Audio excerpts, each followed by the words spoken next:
Thiruvananthapuram medical കോളേജിലെ ഡയറക്ടറുടെ വെളിപ്പെടുത്തൽ കേരളത്തിലെ ആരോഗ്യ മേഖലയുടെ സമ്പൂർണമായിട്ടുള്ള തകർച്ചയെ വെളിവാക്കുന്നതാണ്. അതീവ ഗൗരവതരമായ ചില പ്രശ്നങ്ങൾ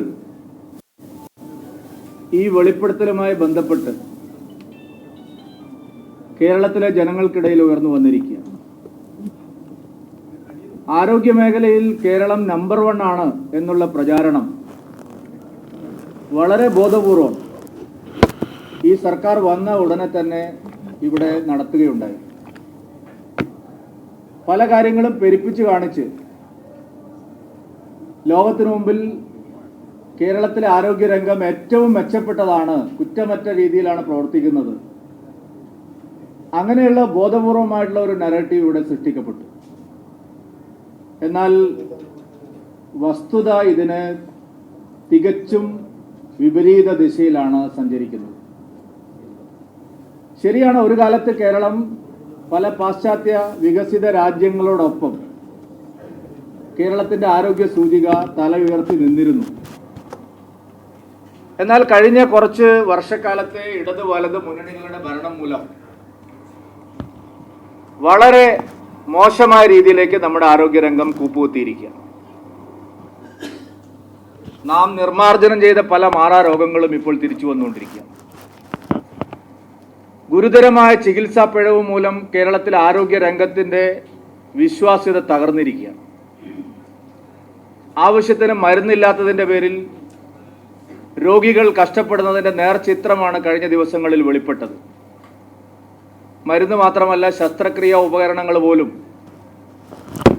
സർക്കാർ ആശുപത്രികളിൽ പോകുന്ന ദാരിദ്ര്യരേഖയുള്ള താഴെയുള്ള സാധാരണക്കാർ വാങ്ങേണ്ട ഗതികേടിലാണ്.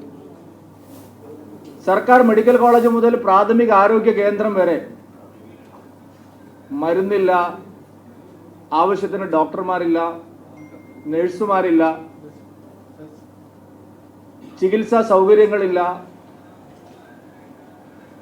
IC യൂണിറ്റിൽ പോലും പൊട്ടിത്തെറികൾ ഉണ്ടാവുന്നു, തീപിടുത്തം ഉണ്ടാവുന്നു, പലപ്പോഴും കറണ്ടില്ലാത്ത സാഹചര്യം വരുന്നു, ഓക്സിജൻ സിലിണ്ടറുകൾ ലഭിക്കാത്ത സാഹചര്യം വരുന്നു. കൊച്ചുകുട്ടികൾ പോലും ദാരുണമായിട്ട് ആശുപത്രി മുറികളിൽ കൊല ചെയ്യപ്പെടുന്നു.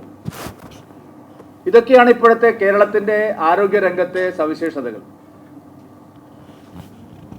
കഴിഞ്ഞ 5 വർഷത്തിനിടയിൽ, പ്രത്യേകിച്ച് വീണ ജോർജ് ആരോഗ്യമന്ത്രിയായി ചുമതലയേറ്റതിന് ശേഷം ആരോഗ്യരംഗം ഒരു നാഥനില്ല കളരിയായി മാറിയിരിക്കും. ഒന്നാം പിണറായി വിജയൻ സർക്കാരിന്റെ കാലത്ത് ആരോഗ്യമന്ത്രിയായിരുന്ന ശ്രീമതി ടീച്ചർ,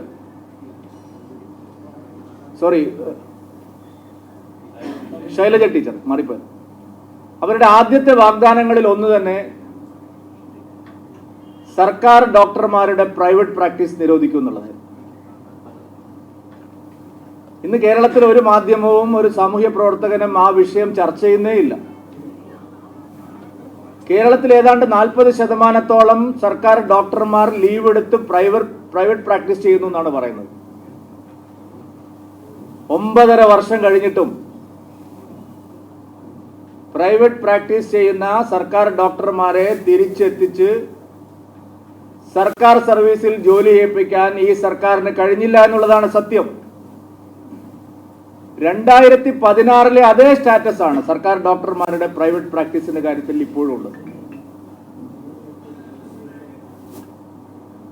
കേരളത്തിൽ ആരോഗ്യരംഗം ഇപ്പോൾ പ്രവർത്തിക്കുന്നത് തന്നെ കേന്ദ്ര സർക്കാരിന്റെ സഹായം കൊണ്ട് മാത്രമാണ്. സംസ്ഥാന ഗവൺമെന്റ് ബജറ്റിൽ വലിയ പ്രഖ്യാപനങ്ങൾ നടത്തുകയും എന്നാൽ പ്രഖ്യാപിച്ച തുക മുഴുവൻ വെട്ടിച്ചുരുക്കുകയും ചെയ്യുന്ന ദയനീയമായ ചിത്രമാണ് നമ്മുടെ മുമ്പിലുള്ളത്.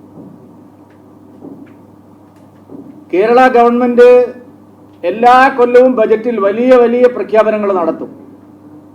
മെഡിക്കൽ കോളേജിന് ഇത്ര മാറ്റിവെക്കും, താലൂക്ക് ആശുപത്രികൾക്ക്, ജില്ലാ ആശുപത്രികൾക്ക്, പ്രാഥമിക ആശുപത്രികൾക്ക് എല്ലാം മാറ്റിവെക്കുമെന്നുള്ള പ്രഖ്യാപനം നടത്തും. പക്ഷെ അതിൻ്റെ 4/1 തുക പോലും സർക്കാർ ചെലവഴിക്കുന്നില്ല. പ്രഖ്യാപനങ്ങൾ മാത്രമായിട്ട് അത് ഒതുങ്ങുന്നു. എല്ലാത്തിൻ്റെയും കണക്കുകൾ ഞങ്ങളുടെ കയ്യിലുണ്ട്.